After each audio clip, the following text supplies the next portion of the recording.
Today we're going to talk a little bit about hunger. I'll see you inside. To give you a little bit of a preview, we're going to talk about the difference between being full because of stomach expansion and actually being satiated. And I'm going to include a few tools that can really help anyone who may be struggling with their appetite during a weight loss phase.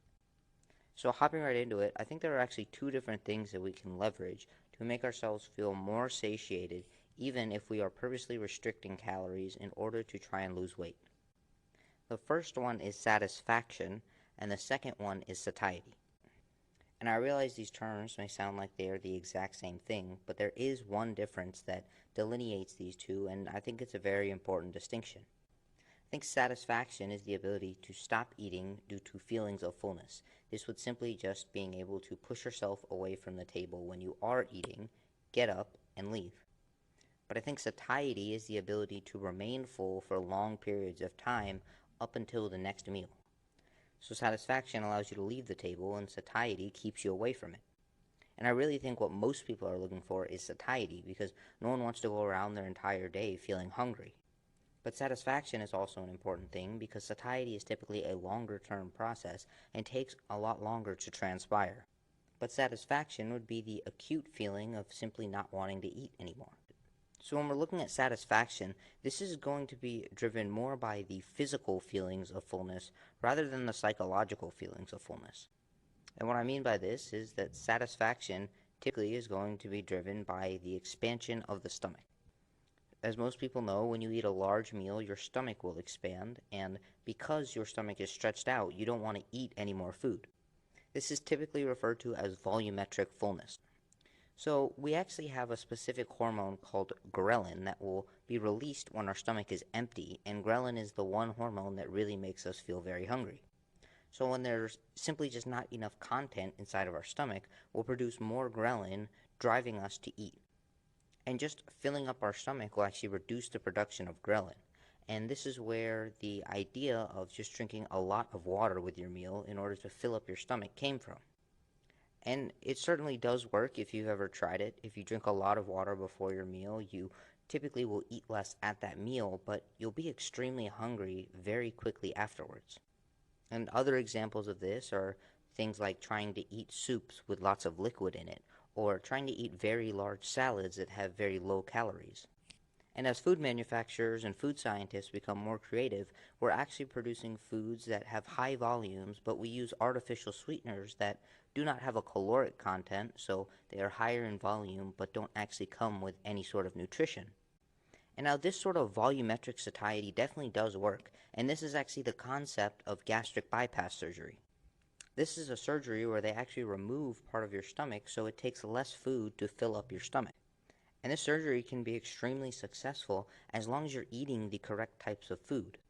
With that being said, I would not recommend going out and getting one of these surgeries because it certainly will decrease the amount of nutrients you absorb. So in the long term, it would cause some health ramifications that you could avoid if maybe you include some of the things I'll recommend today. And the other thing with gastric bypass is just because you have a smaller stomach doesn't mean you can't overeat. With the extremely calorically dense and nutrient poor foods we have in our environment, we can eat a lot of calories in a very small amount of food. And the other mistake would be drinking a lot of calories, such as drinking sodas and juices, which go in and out of our stomach almost immediately. But if we look back at satisfaction, we can actually use foods that will expand our stomach in order to promote early satiety in a meal.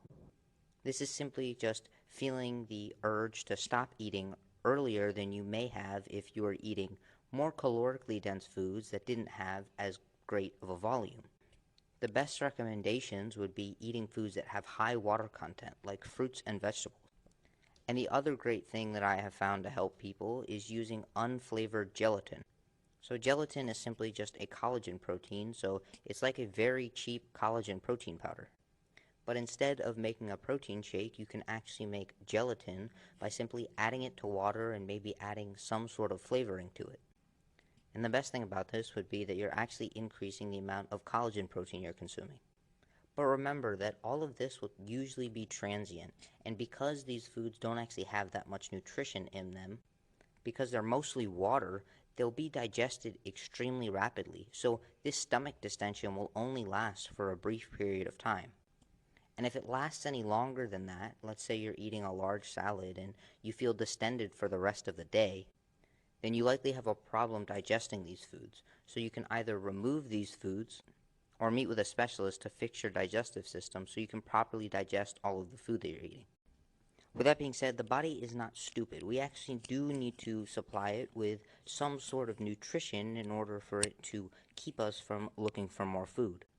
And nutrition includes both micronutrients and macronutrients. And since these foods are very high in water content, but very low in calories, they may have a lot of volume, but they don't actually have much nutrition. So as I spoke about earlier, it will actually decrease the hunger hormone ghrelin, but it won't actually promote the release of any of our appetite suppressing hormones. And once our stomach begins to decrease in size, this hunger hormone will come back. And I think a lot of people fall into the trap of eating extremely large, very voluminous meals that don't have a lot of calories. And then they're constantly hungry throughout the day, so they begin to eat more times throughout the day. And at the end of the day, even though the meals technically contain less calories, they're still eating the same amount because they're eating more frequently. But let's say you're one of those people that is very, very strict about the amount of times you eat in a day. This simply just sets you up to feel hungry throughout almost the entire day. And I know dieting can sometimes be difficult, but it doesn't have to be difficult if we just make some changes. So this is where we actually need to choose foods that will promote long-term satiety. So choosing foods that are actually nutrient dense, but will allow us to keep our hunger suppressed throughout the rest of the day because they increase hormones that suppress our hunger and increase our metabolic rate. I'm specifically going to talk about GLP-1. However, the group of cells that I'm about to talk about will produce multiple different what are called incretin hormones. And incretin hormones are actually produced in response to actual nutrients inside of our digestive tract. And if we play our cards correctly, a lot of these hormones will suppress our appetite. And I will give you some great examples of different food choices you can make in a moment, but first let's kind of talk about the structure of our intestines. So our intestine is actually lined with cells that can interact with nutrients that are present inside of our intestines and signal this back to the brain. And they do this by producing hormones, so these cells are actually called endocrine cells. But the location of these cells is very important. So at the top of our intestinal tract, we have an abundance of what are called K cells. And lower down in our intestinal tract, we have what are called L cells. And the L cells are the cells that will actually produce the appetite suppressing hormones. The specific one that they produce will be GLP-1, and this is actually a new medication that is very efficacious for simply just reducing people's appetites. And as food travels down the intestinal tract, it will get absorbed in the intestines. And remember that I said that these hormones are actually produced in response to the presence of nutrients, which means the nutrients have to interact with these cells before they are absorbed in order to have any sort of incretin response. And if you remember, I said that the L cells are going to be located at the bottom part of our intestine, meaning that if a food is digested and absorbed extremely quickly, there won't be enough time for the food to travel all the way down the intestine and interact with these L cells. And without the presence of nutrients, we won't get the production of appetite-suppressing hormones. And really what this all comes back to is eating foods that take longer times to digest, so they won't be absorbed immediately and will travel farther down the intestines. And we kind of understand this unconsciously. We know that eating a candy bar will not give us any sort of appetite-suppressing effect. And there are a lot of different reasons, most of them actually psychological, that a candy bar, and specifically the sugar in the candy bar, will not do anything to decrease our appetite. But one of the reasons is that this food is very rapidly broken down, and it has no time to actually travel down the intestine because it's absorbed almost immediately. And the same is true with any sort of liquid calories like soda or fruit juices. So as a result, we may get a lot of response from the K cells, but absolutely none from the L cells, simply because none of the nutrients actually make it that far. However, I will use a boiled potato as an example to show you the contrary. So a boiled potato seems to be extremely appetite suppressing. Specifically, if we boil the potato and then allow it to cool, because this causes what are called resistant starches to form. And to take a very complex topic of resistant starches and try and make it a little bit simple, a potato with resistant starch will take longer to digest than a potato that has not accumulated these resistant starches. And the way that we get these resistant starches to actually form is by cooking a potato and then allowing it to cool. And when it takes longer for the potato to be broken down, it will get farther down the intestinal tract and be more likely to interact with the L cells. And once these nutrients are present, these L cells will produce all of the appetite suppressing hormones. And if you remember why those volumetric foods didn't really give us any sort of satiety or long-term fullness, it was because they were mostly made of water, meaning that there really wasn't any nutrients getting into our intestine in the first place. With that being said, in order to actually make foods more difficult to break down, they are going to have more calories. And calorically dense typically indicates that for a given amount or a given volume of food, there will be more calories. And this definitely does make sense. If you think about it, an entire head of lettuce probably has the same amount of calories as maybe one single egg. However, that egg is going to allow you to stay full for far longer. So what we can do is try and leverage both of these. Maybe include some volumetric foods that will allow you to fill up your stomach and activate the stretch receptors, so immediately you won't have the hunger promoting effects of ghrelin. But if you also added a very satiety promoting food, by the time this ghrelin effect wears off, then the nutrient-dense food will be interacting with the K cells and producing the appetite-suppressing hormones. And now I promise I'm not just going to say this and leave you with nothing. I'll actually give you some really amazing examples. So we already talked about what foods will actually stretch out your stomach, but they typically won't have very many calories. Again, this includes foods that have a high water content like fruits and vegetables. And then the gelatin hack that I mentioned earlier. But if we're looking at foods that are going to take longer to digest, therefore promoting satiety, there are food swaps that basically anyone can make that will slow down the digestion of their food. And most of the time, this also means increasing the nutrient content of their food, including micronutrients. So the first example would be, instead of eating mashed potatoes, have a cooked and cool potato. And I say that because not only is it the actual macronutrients in the food, but it's also the physical processing of the food. Mashing up a potato actually breaks the bonds in the potato, making it much more easy to digest, meaning it will digest much more quickly. But a fully intact potato will take far longer, and if we allow the potato to cool before we eat it, we'll build up the resistant starches, which would make it even more difficult. With that being said, some people actually run into issues with this if they have a very poor digestive system. It may be so difficult to break down that they don't actually break the food down and they have issues with bloating and gas. So I would give the resistant starch idea a try, but if you realize that it just makes you bloated and gassy, just have a full potato instead of the mashed potatoes. And now the next thing I'm going to mention is eating whole eggs and steak instead of something like chicken and egg whites. And the reason for this is not only do eggs and steak have much more micronutrients, but the presence of fat will actually slow down the digestion of any sort of food, carbohydrates and protein. So the yolks in the egg and the fat content in the steak will slow down the digestion as compared to chicken and egg whites, or white fish for that matter. And because we have slowed down the absorption, it has more time to get farther down the intestine. So it would oftentimes be beneficial to maybe mix a lean protein with a fattier cut of protein, like maybe doing half egg whites and a few whole eggs. The whole eggs will actually slow down the digestion of the egg whites, and the actual fat content of the eggs will interact with the L cells and promote the satiety promoting hormones. Another swap we could make is choosing avocado instead of avocado oil, or some sort of whole food fats instead of using oils and butters. And I only say this because oils and butters simply do not take any time or any real effort to digest, meaning they'll be absorbed extremely quickly. However, these foods are a little tricky because it does seem like butter can sometimes help suppress appetite. So this really just depends on your situation. And the next one should be pretty obvious, but choosing whole fruits and vegetables instead of fruit juices and vegetable smoothies. I don't really like the idea of vegetable smoothies in the first place because you are concentrating a lot of what are referred to as anti-nutrients from the vegetables into a very concentrated shake.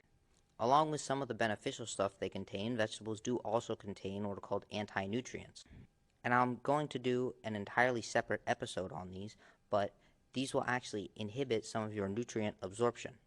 And it can cause a lot of digestive issues and even some psychological issues if you're not careful. But really, most of the time, the only time that you're going to risk getting enough of these anti-nutrients to have any adverse effect is if you're eating or drinking something that is so concentrated like a vegetable smoothie. So instead, eat whole vegetables and fruit. And the next thing I'll mention is please stop eating protein bars and drinking protein shakes if you have an issue with hunger.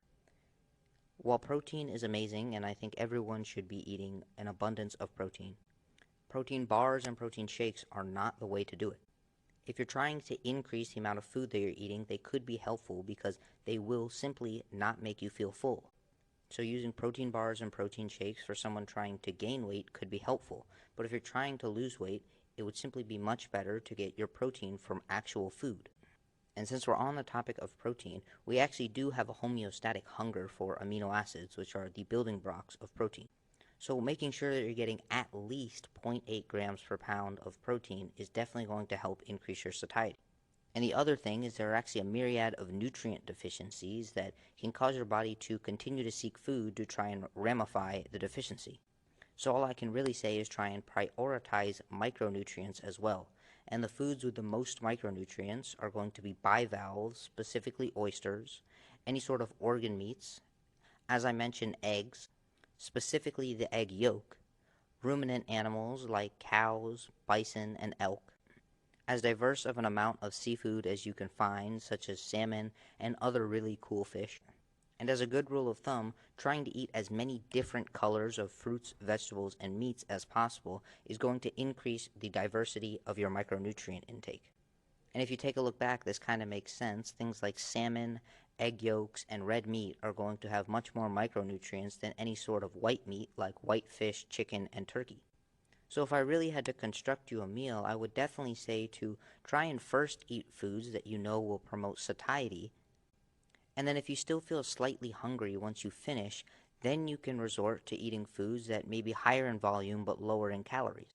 So maybe your dinner is comprised of steak, vegetables, and fruit, and then if you're a little bit hungry after that, you can either simply get up from the table and allow time for digestion, or maybe you could have something like the gelatin that I mentioned earlier to both increase your collagen intake and increase your fullness. With that being said, I have a biology project that I need to get to, so I really hope that this episode was helpful. I think the main takeaways is that the reason that people are constantly hungry is not because they're technically not eating enough volume of food, but they're not actually supplying their body with any real usable energy in the form of carbohydrates or fats. Instead, people over-rely on artificial sweeteners, fiber, and very watery foods in order to make it physically painful to continue to eat. But there are a few issues with this. If we keep this up for too long and we try and trick the body for too long, and the problem with this is that if we try and trick the body for too long, it does seem like there's an increased production in ghrelin and a decreased production of appetite suppressing hormone. So trying to rely on very high volume, very low calorie foods for too long may actually increase your baseline levels of hunger even more, which means that if you ever choose to stop the weight loss phase, you'll have much higher hunger at baseline and be more likely to gain the weight back. So we simply can only rely on trying to trick the body for so long. But if we do actually provide the body with the correct micronutrients and macronutrients, it has an amazing ability to regulate our appetite to get us to a healthy body weight. So one great recommendation is if you're trying to maintain a very healthy body weight, just relying on your appetite signals using these natural whole foods. So we definitely still are going to have to cut out foods that are simply just unnatural like candy bars and sodas. And then if you're someone like a bodybuilder or you're trying to get ready for a photo shoot, this is actually far leaner than a healthy physique.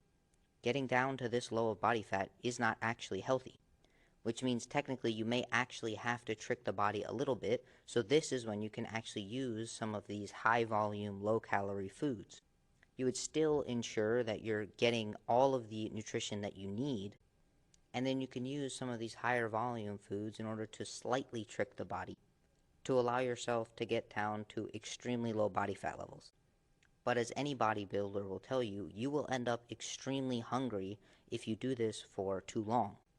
So if you're just looking to maintain a healthy physique, then I think some of the suggestions I made earlier will definitely help. So I want to say thank you for listening, and I hope you come back and listen to next episode. Have a great day.